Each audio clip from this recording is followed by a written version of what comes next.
I'm going to come to your house and do XYZ to you and your family. I hope you all die. I hope you get cancer.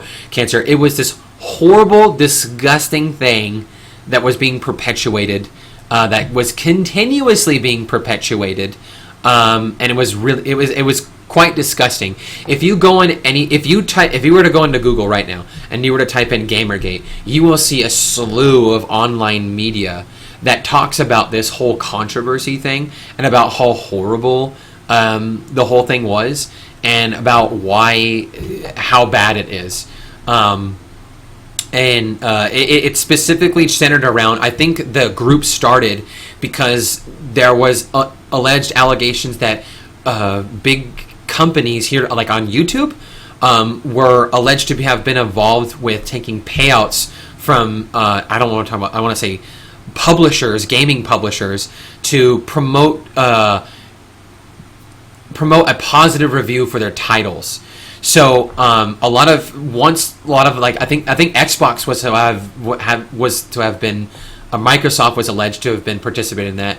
I think IGN and Machinima were the two main gaming companies that I can think of off the top of my head that were alleged to have been involved in this controversy. Now they were paid off by these gaming publishers to give positive reviews of their product, of their game. And a lot of people, once that kind of got uncovered, and a lot of people called these publishers out on it, or there was allegations of it, and people were saying, "Is this true? Is this true?" A movement kind of started within the community to promote ethics in gaming journalism, and hold publishers accountable for these kinds of things that were happening. Then a girl named Zoe Quinn came along, and if you don't know who Zoe Quinn is, she's a female gaming developer that makes different kinds of games. They're like exploration games, and I think the game that came into question with Gamergate was known as Depression Quest, and it was like a text-based role-playing game, multiple choice text-based role-playing game where they kind of dealt with themes of depression and discovering what it was like to deal with depression or something like that, and how that was. So, what happened? What happened was, it's alleged that this individual, Zoe Quinn, in an effort to get, she was dating at the time. She was dating somebody in a gaming software developing company for an indie titles. They did software development for indie titles, I believe. It is alleged that she was dating a man, and in order to get positive reviews for her game, a whistleblower came forth and alleged that she had sexual relations with several male staff members in exchange for positive reviews on her games, so that her game would get more hits and more, ideally, I'm assuming, more. It would make more money because it would have better review and more people would be interested in the game. That being said, those are allegations. Whether those are true or false or not, I don't know.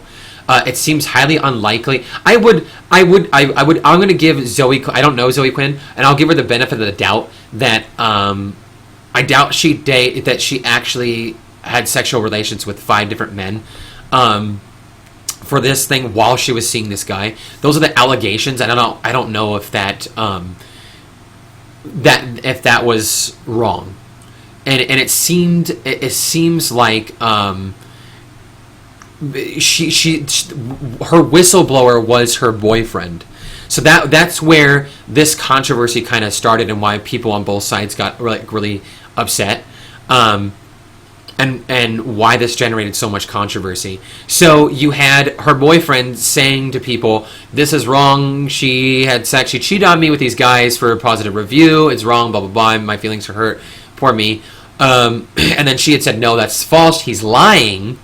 And then you had this backbiting contest, and of course, then you had alleged members of Gamergate targeting Zoe Quinn with endless amounts of harassment. Now, you can say that people are protected, But no matter where you fall on this issue, and I'm not saying that this was Gamergate that did this, I will say that no matter where you fall on this issue, I think that everybody can agree, hopefully, that it was wrong how the kind of harassment that she received.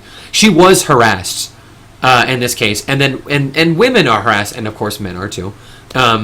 Lots of men and women were harassed on both sides, and this goes on both sides. So this specific argument can pertain towards women, because there were women that supported the argument, the Gamergate argument and ethics, and they said if she had done that, that was really wrong of her to do, and she should not have done that, and she should be held accountable. And then those women were attacked, and those women were doxxed, and those women were threatened. For saying that, for wanting accountability in journalism.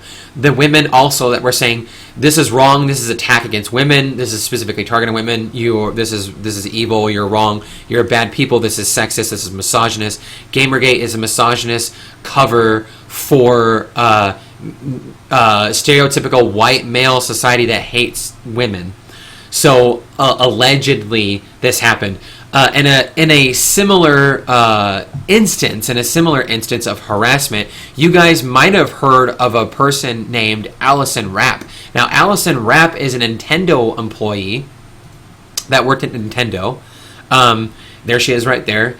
And she was fired from her job for reasons which she alleges to harassment by members of Gamergate. And this harassment became an issue, and a woman allegedly lost her job on this. So this article, what it basically talks about, and here's the article. Let me post it to you guys. This article talks about Allison Rapp and how she was terminated after her work. I think it was on a game series, Xenoblade Chronicles, I want to say. Allegedly, she was involved in a decision to change the way to North American audiences. Xenoblade Chronicles was to be released to North American audiences, and it had a boob slider, and it allowed you to adjust the breast sizes of your female characters. Now, it was alleged online that she was responsible for getting this game censored in America. Ironically, she supported. She was an advocate for not having the censorship. She was an advocate for having the boob slider and wanting it to be implemented to North American audiences. Now, this girl was alleged to have been involved in that, and she's a Nintendo spokeswoman. So once she's also very active on Twitter, or was. She was active on Twitter at the time. So after being very active in Twitter, she became the target of debate because allegedly she was involved in this boob slider thing or some other controversy dealing with games. Now, Nintendo maintains that they fired her because she was like involved in work with a third party, and that goes against company policies. Although Allison Rapp alleges that Nintendo, as a policy, does not have a policy which states that she cannot have a separate job, another third job, or they call it moonlighting, that she can't moonlight as for another company or whatever. So the point of this was that she came under attack from quote unquote Gamergate people because of the fact that welcome back, Joe. She came under attack because of the fact that she was alleged to have been involved in the censoring of Xenoblade Chronicles. Ironically, she alleges that she was not involved in that censoring. People got a hold of her personal information online. They found out that she was involved in college with I want to say she wrote a paper on like cultural expectations or sexualization of minors in different cultures, and I don't mean minors, I mean like minors, like little people, like children. And she was saying that there's different societies have different standards, and that we shouldn't be placing our North American standards on a. And she was, I think at the time, she was actually arguing for maintaining cultural traditions in Japan and not having to censor its material when it comes overseas. And she was saying that We need to accept that there are different cultural perceptions on sex and sexuality. It's not fair for people in North America here to say that, you know, a 23-year-old can have sex with a 17-year-old. In Japan, from what I understand, of the happen, I can't actually confirm this. 17-year-olds can have sex with an adult over the age of 18. And in the United States here, that would be considered pedophilia.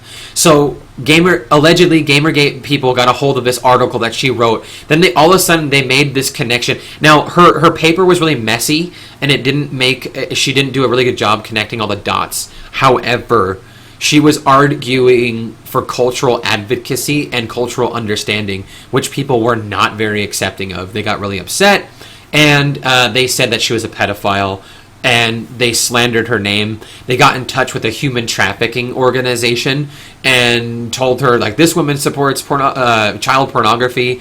This is an old college paper that she wrote. They took excerpts out of the paper and they doctored it to make it seem that she was saying, oh, child sex is okay, which isn't what she was saying at all. And it was a gross misinterpretation. It was a gross misinterpretation of what she was saying. Hello, Kyle. Thanks for joining us. And it was horrible. I would love to have a call in. If anybody wants to call in, please do. I would love to get you guys live chat and actually hear you voice to voice. Please join the Discord server if you want to. The age is 13 when it comes to sex, so they can have sex at the age of 13. Although recording it, though, you have to be older. Okay. In Japan, Joe, is that what you're saying? In Japan? So I don't want to. So in this case, this appears to be, in the case of Allison Rapp, it appears to be the case of genuine harassment, and now whether she was targeted because she was a female, I don't know. She might have just been an easy target because she was very vocal on Twitter about some things, which drew, I would say, kind of negative attention to her. If you go off on Twitter and you're spouting your mouth out about stuff like controversial issues, you got to bear in mind that is a record. If you don't delete those, there's always a record. And even if you delete them, someone could have screen capped it. And so this stuff lives on. There's a data trail wherever you go now. So it goes. Oh yeah. Sorry, Keith. Yeah, Keith. So that is the that is the alleged so that is another example of harassment as it pertains to women, how it affects women in these workplaces, and why this perpetuation of sexism is affecting women in these fields. I would say that there are a lot of truths based on the evidence that we have discussed. I would say that there are genuine concerns of, if you want to call it misogyny, sexism, gender objectification. You can say that there are instances where sexism occurs and women have been the victims of such. And I think we've provided a lot of examples as to why that's true. We've talked about advertising. We talked about like how Transformers, Mario, Zelda. We talked about Tomb Raider. We talked about Bayonetta. We talked about all these different games. We talked about movies. We talked about Starship Troopers. We talked about you can talk about Sucker Punch. You can talk about other different movies, other different forms of media in which women have either been over-sexualized, they've fallen into gender stereotypes, and they've been harassed for their gender. Now, this subject also pertains to men. It is not exclusive to women. Harassment, over-sexualization, and gender stereotyping falls towards men. A wonderful example of this can be seen in the movie called Magic Mike XXL. I'm pretty sure everybody here, if you own a TV and if you've seen a damn commercial about the movies, you've probably heard of Magic Mike. Okay, it's a movie about male strippers, and allegedly it's about Channing Tatum's life before he became an actor. Okay, I want to show you an example of how Men are objectified